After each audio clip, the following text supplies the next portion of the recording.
MK5, the Air Ministry, which led to the Supermarine Type 300. This particular prototype was powered by the newly developed Rolls-Royce engine, 990 horsepower Merlin C, the Supermarine to Eastleigh Works near Southampton. And then K5054 made its maiden flight on the 5th of March 1936, flown by Mr. J. Summers, who was the chief test pilot of Vickers Aviation Limited, who'd actually bought Supermarine out. Went through various stages of being handed to the Air Force, who flew it for a while, and they handed it back. They suggested various modifications, and the new fighter was officially named the Spitfire in May 1936. And on the 3rd of June, the Air Ministry placed its first production order, 300 MK9.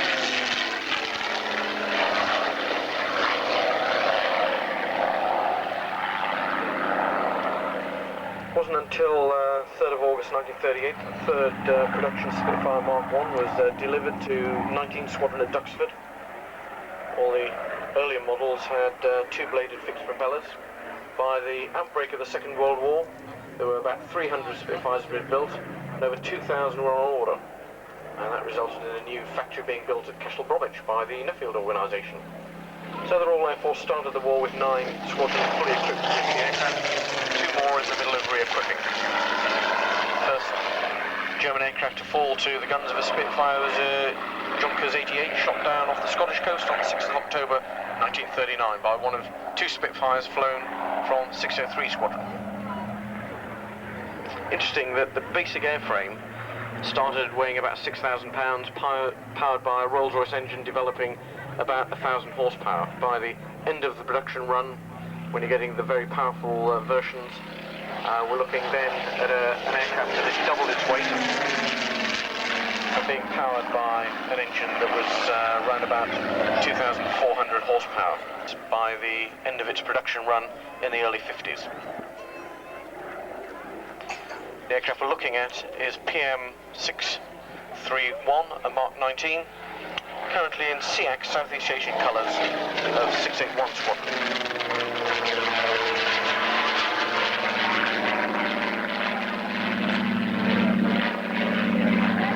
Stage now clears for the 4-engine bomb.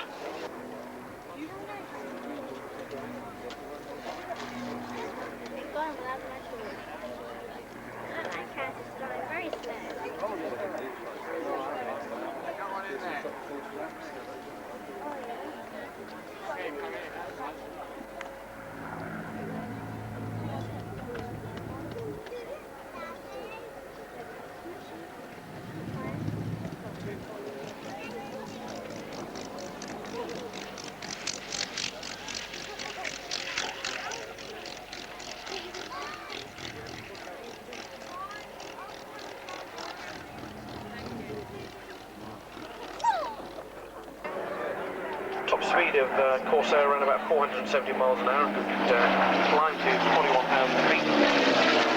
Powered by a Pratt & Whitney 2,000 horsepower radial engine, unlike the Spitfire that's also now on display. Of course, that had the Merlin engine, straight supercools turbocharged engine. The one that we're seeing at the moment is a Mark 9.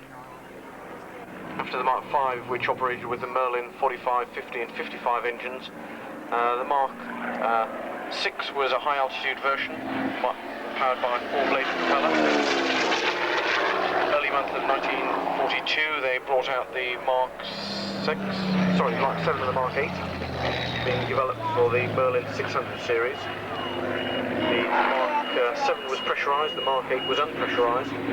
But strange enough, the Mark 9 actually appeared before the 7 and 8 appeared, mainly because they took a Mark 5C and installed the bigger Merlin 61 engine, which became known as the Mark 9. It was needed because of the arrival of the Cornwall 198, which had a speed advantage of around about 30 miles an hour over the Spitfires at all levels.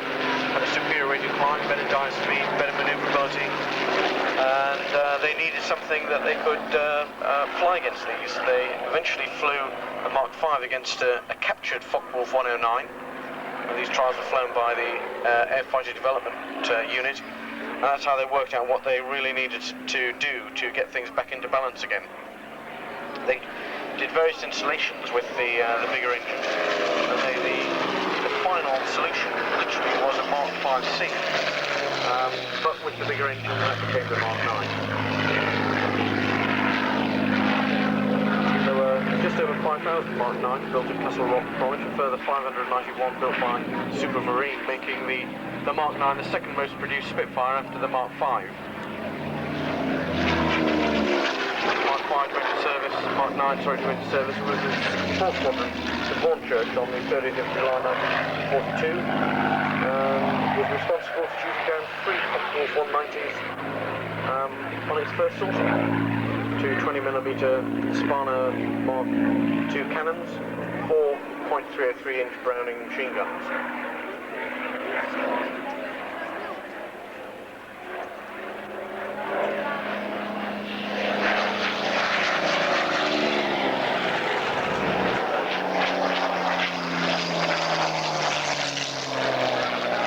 These are aircraft looking at.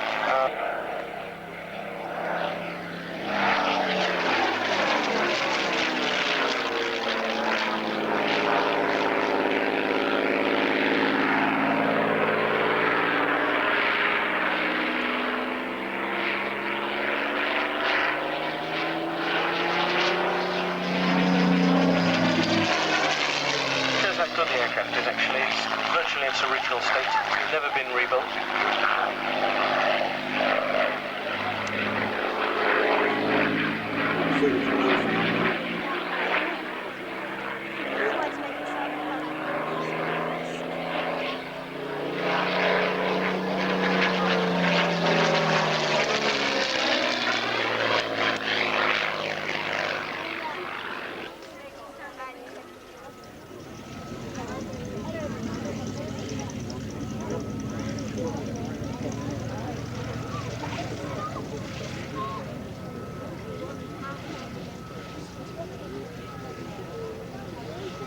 Work and that doesn't really allow him to fly as much as he would like, and I know exactly what he's talking about because, believe it or not, Mike Sparrow was my first ever QFI in the Royal Air Force, and that's years ago.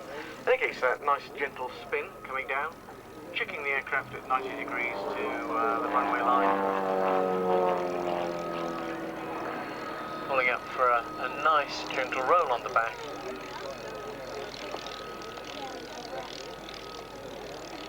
Mike actually left the service in 1976, joined British Aerospace out in Saudi, retired in 1982 to his home in Devon, took up a temporary... To your right, the